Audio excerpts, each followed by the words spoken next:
Good evening and welcome to our next session of Meet the Writers from the In-Depth Genealogist. I'm Shannon Combs-Bennett, the creative director for the magazine and website. Today I am with Julie Goucher, who writes our Across the Pond column and blog. Hi Julie, how are you? Hi, I'm good, thanks, Shannon. I'm good. Great. Well, I'm really happy to have you here tonight and really excited that you agreed to talk to us. Could you tell the audience a little bit about yourself so we can find out who you are? I live in the southwest of England, although most of my ancestry is from the southeast, so the counties that surround London effectively. My family probably haven't moved, certainly on my maternal side, for around 300 years. They've been very much cocooned in three counties of Surrey, Hampshire and Sussex, so I'm very much a home counties girl. But I've been researching for a long time, so probably since the mid to late 1980s. So I was quite young when I started. Being dragged to all my elderly relatives as a kid was my inspiration to that. So that's what got me started. Oh yeah, drag around to the family. I understand Yeah. that. So you write our column and associated blog posts, subject titled "Across the Pond," and those posts feature mostly records and resources and stories that concern England and Wales, but of course the whole of the UK because they're all one country basically. Could you tell us a little bit about what you write, the types of articles you write, and if there's any focus you have besides geographic? I wish I could sit here and tell you I've planned it all, but I very much tend to wing it very much. What appeals to me. So we started looking at some of the early record sets and understanding the registration set up here in the United Kingdom, certainly in England and Wales. Then we've looked at parish records and what is contained within the parish records. Then we've moved on to things, historical events that have shaped the country, so in terms of things like the plague and the Great Fire of London. And we've just started with the beginning of this year a whole series that I'm looking at through the course of this year on occupations and livery companies, which were very much centred around the city of London and what it meant, and in order to become a liveryman, what you had to do in order to work within the city. So we're looking at that, and I've already started streamlining some topics for 2016 because I've got a bit of a plan in mind. In terms of the blog, I've kind of formed that into a bit of a niche called Delving Deep. And what I do is I take a particular, maybe it's an archive or a company, and I just look a little bit deeper at that particular archive or company. I did one of the posts I've done not so long ago. I did a poll piece on Clark's shoes, for where it started, and now most places have a Clark shoes. Certainly in the United Kingdom they do, and I know they have in the States. So it's looking just a bit deeper at some of the information, and I've got again some plans in terms of how we can expand on that for the blog posts as we go through 2015. Wow, that's a lot. I have to say, I thought your Clark shoes post was really interesting. It's just a different way to look at not only social history but records. And I know you wrote about the plague too, and that was a really good one. I enjoy both of those pieces in very different ways.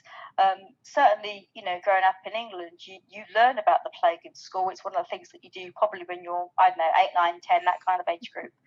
But when you go back and you look at it, and then you put it in the context, and then you look at the fire, and the fact that they were very much driven by the fact that the fire and the plague were all done from the papists and things like that. Just the mentality of what the belief was.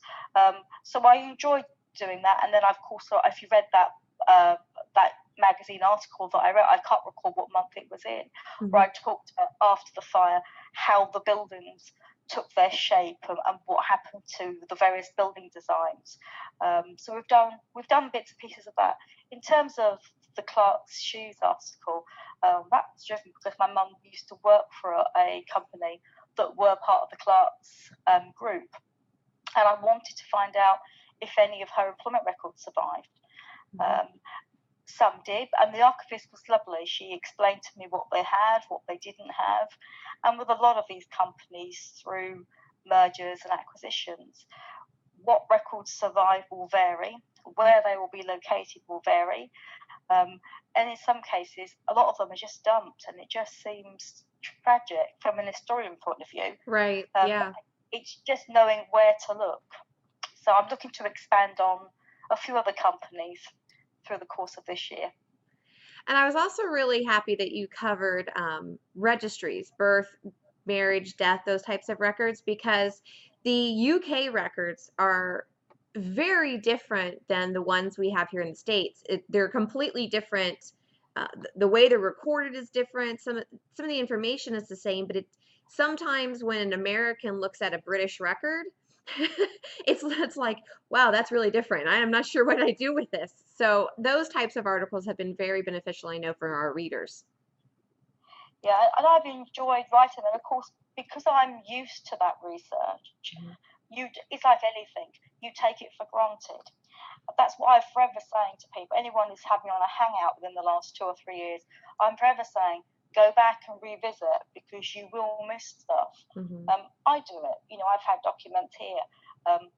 So in some cases, I've had over a decade, and I've gone back and I've looked, and I thought, oh dear, it had it on it all the time, and I didn't notice. So it's good to be able to go back, and of course, it's understanding the registrations in terms of the fact that we have a national level and a local level. And sometimes it's more of a county level, so you've almost got another tier in. And I've had an email from someone relatively recently who asked me if I would explain the difference of the National Archives and the different county archives. And that's on the horizon. I have promised, so I will answer that in one of the blog posts. It's just having enough time. I need to clone myself so I can set myself at the keyboard to type whilst I'm out doing other stuff. Everybody needs a clone. I feel the same way a lot of the time. Well, is there anything else about your articles that you would like to share with us? Because I know it's a very broad topic, and you could probably write on this for years. But I really like I said, the occupations. That series sounds like it's going to be absolutely fantastic. Is there anything else you'd like to share with us before we close? Is there any resources that you think people who want to research more into their English and Welsh and other UK ancestors that they might need? I'll share 2 things. I know you've asked for one, but I'll give you 2. The first thing is, just to be awkward, the first thing is not everything is online here, and that we have a 100-year rule, roughly speaking. Unless you're very lucky and you are a close descendant and you can prove descent and that they're no longer here. So we have a tougher time than perhaps you guys do in the States in terms of accessing. And also there's a website that I'm going to tell you, which I think is a great site to look at if you're just kind of starting. It's called Genuki, so it's genuki.org.uk. That's a site that stands obviously for genealogy UK and then Ireland. It's a good site in terms of almost toe dipping. And what I am going to do later on, sometime this year, is go through some really good resources in terms of websites, books, of things where you can do a bit more toe dipping offline, because not everything's online at all. If there's anything anyone wants me to cover, just drop me an email to juliegoucher@gmail.com. Put in big capitals in the subject line. It's across the pond, so I don't miss it. And ask away, and I'll be more than happy to add something into my schedule. Well, thanks for that, Julie. I bet you'll have some people take you up on that offer. I hope so. Well, thank you for joining us this evening. It was wonderful to get to know you a little bit better. I'm so happy you took some time. I know it's late there because it's evening here for me, so I appreciate you staying up and talking with us this evening. You're very welcome. And thank you for joining us to learn a little bit more about our writer, Julie Goucher, and her column, Across the Pond.